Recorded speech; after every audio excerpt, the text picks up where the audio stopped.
Tama ka dyan, pasok tayo. Tama ka dyan, may maraming magagandang deal dito. Tayo sa damit. Mga ka-angelo, maraming deal na ano, yung mga yellow ang kulay, may mga sale yan. Mga gulay, ayos. Tingin tayo ng... Yan! Woohoo! Ang Biscuit Basin na sumabog na geyser noong July. So Canada immigration o Canada border po tayo, mga Indian. So yos.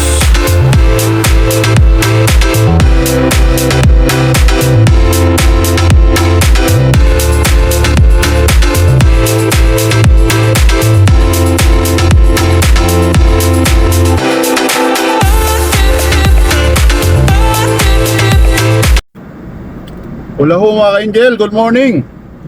Mag alas 12 na pala. So ngayon po ay negative 1, 0, ganyan sa Calgary ngayon. So magandang weather before the New Year. So bibili tayo ng makakain sa Superstore mga ka-angel. So ngayon po ay December 30th, 30, dito po sa Calgary, Alberta. So nakikita nyo po yung daan mga ka-angel, medyo tunaw yung mga snow dahil nag-positive po siya kahapon. At everybody's happy dahil hindi gaano kalamig. So nagsi-0, nag-negative 1, nag-positive 1 siya ngayon. Malamig sa mga hindi sanay dito na sa Canada, malamig yon, but since nasa alin na po tayo, paliwala na lang po yung mga 0 na yan, yung mga negative 1. So ang malamig talaga is yung mga like minus 15, minus 20 or lower. So ayan mga ka-angel, at tara samahan nyo ako mga ka-angel at iikot tayo sa Calgary at bibili tayo sa pambansang supermarket dito sa Canada, yung Real Canadian Superstore. Let's go! So yan mga ka-angel, at nakikita yung mga building doon sa malayo. Yan po yung pinaka downtown o business district po ng Calgary. Sa mga hindi pa nakakapanood sa mga video natin, ay maraming beses na natin na-i-feature yan.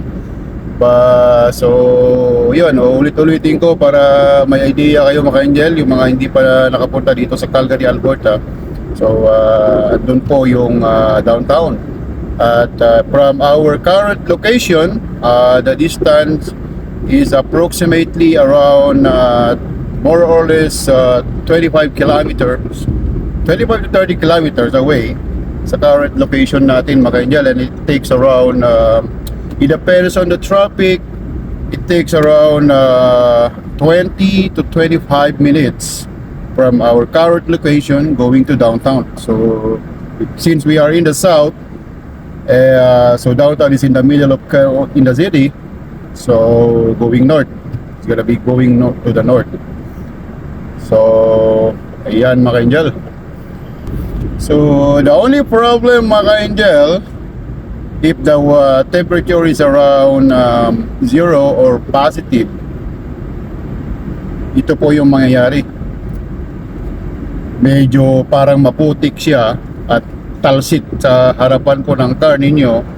Pagka lower car or smaller car like the one that we are driving right now, it's gonna be very very dirty po yung headlight.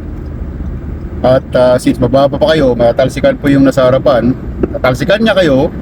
Kaya paggabi po mahirap dahil po matatakpan po or madudumihan po yung headlight at mahirapan po tayong makakita. So in that case po mga ka-angel, I keep distance po yung sinusundan ninyo, especially po pagka bigger cars like sa mga truck or big SUVs, ay bigyan nyo po ng space para hindi kayo matalsikan lalo, kasi mahirap po at hindi nyo makita ang daan. At sa mga windshield din po kailangan baga mauubos po agad yung windshield washer, since the temperature is below 0, ay hindi po pwedeng ordinary water lang po, kasi magpo-frozen.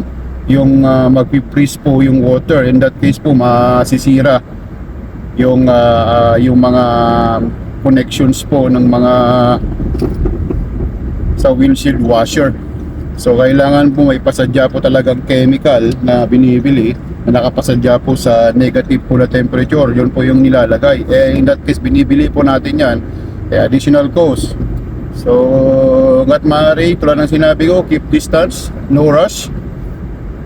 Pagka po ganito na maputik ang dating dahil nagdadrop po siya ng kumbaga nagpa-positive mga ka-angel.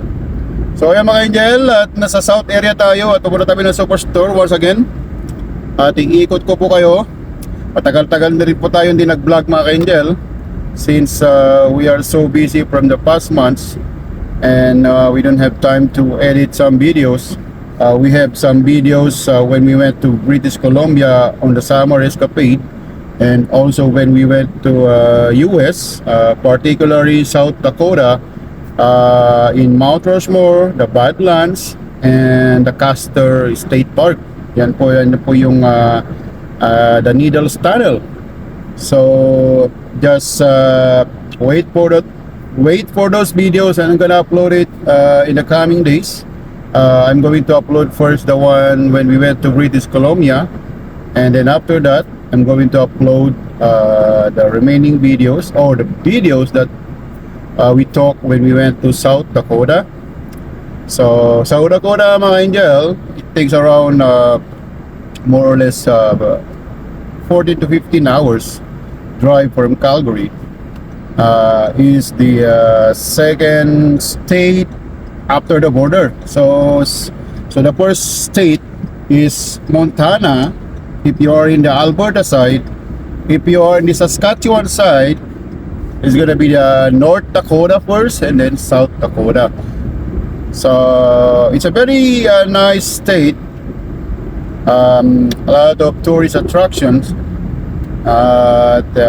Andyan po yung Mount Rushmore. So Mount Rushmore is there, and is one of the historically recognized national park or a memorial park in United States. So makikita nyo po yan mga ka-angel.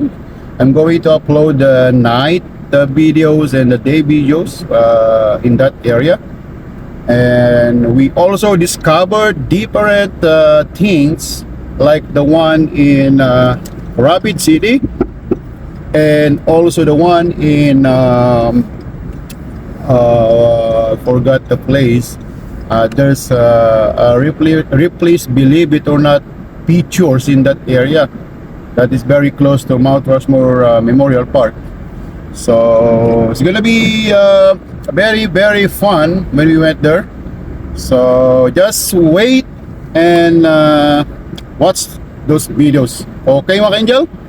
If you notice, I speak some English. I'm not a good English speaker. I'm just trying to translate some Filipino language on my language, so that if some people trying to watch my videos, at least they can understand what I'm saying. So like I said, I'm not a big blogger, just starting.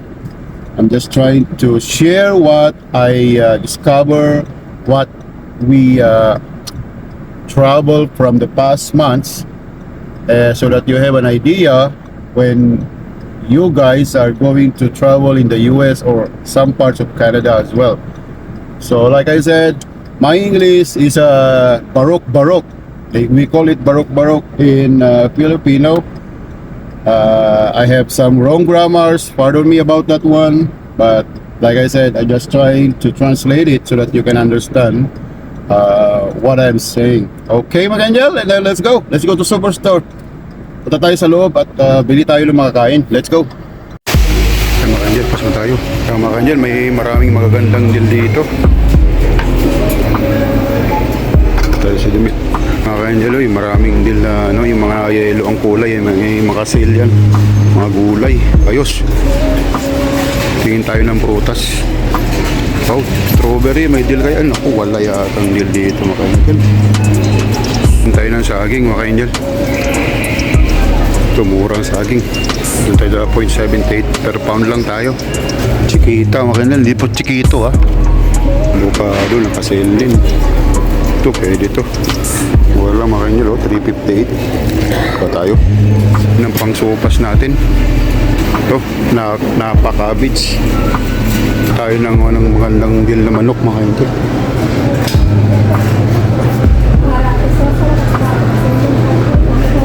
Tayo ng isda tsaka manok. Ito mga ka-angel, medyo magandang deal na mga isda dito sa superstore eh.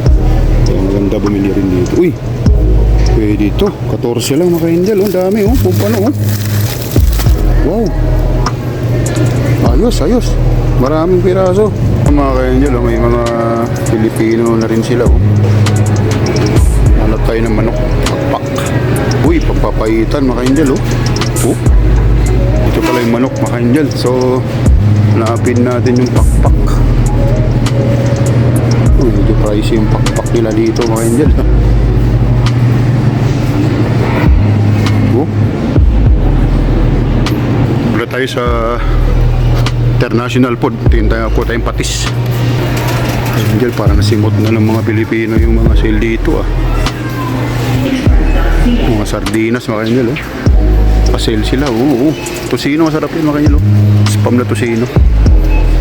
Kaso iwas muna tayo sa preservative. Yung patis dito, kuha tayo isang patis. Kuha tayo sa tinapay. May mga Pilipino na rin sila mga tinda mga ka-angel oh. Spanish, leche. Yan. Obe. Yan. Magandang deal ito mga ka-angel, wet bread. Kuha tayo. So, tara mga ka-angel, babayad na tayo. Guruto pa tayo. Let's go. Maraming pino mga ka-angel.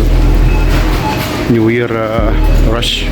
Tingin tayo ng Nutella pala. Palaman. Let's go. Nakasila. Tingin tayo na nakasil mga ka-angel Ito. Sakto. Let's go mga ka-angel. Bayad na tayo. So yung mga ka-angel, ito yung mga pinakamagandang texture ng spaghetti. Yung sa superstore kasi malalaki yung kalabasan nito. Yung iba kasi pagka niluto mo na maliliit. So usually dito ako bumibili ng pasta. 1.99 lang mga ka-angel oh. Tara, let's go. Bakit na tayo mga ka-angel. Yan, yung mga pinamili natin para sa mga kids. So let's go na mga ka-angel. At hindi tayo nakapag-video masyado kasi dalawang supot yung bubuhatin natin. So tara na at magluluto pa tayo. At 12 na mga ka-angel. So yun yung vlog natin ngayon mga ka-angel. At ito na idudugtong ko po yung British Columbia escapade namin. So panoorin nyo po. At sana makapagbigay ako ng kumbaga excitement or yung kumbaga libangan sa mga nabuboard sa buhay or yung mga nag-i-stay sa bahay kasi malamig ngayon mga ka-angel na parang nakakatamad lumabas minsan. So ayun mga ka-angel, at uwi na muna tayo. At eto, panoorin nyo po yung continuation po ng British Columbia escapade namin during the summer escapade with the friends. And I hope you enjoy it. Okay mga ka-angel, at see you on the next video. Thank you very much. And may God bless you always. Ito po ang yung lingkod, yung katropa at kalakwatsa, Kuya JJ. Please subscribe to my channel, Discovery Angel the Traveler, the Pinoy Traveler. Thank you very much po. God bless you.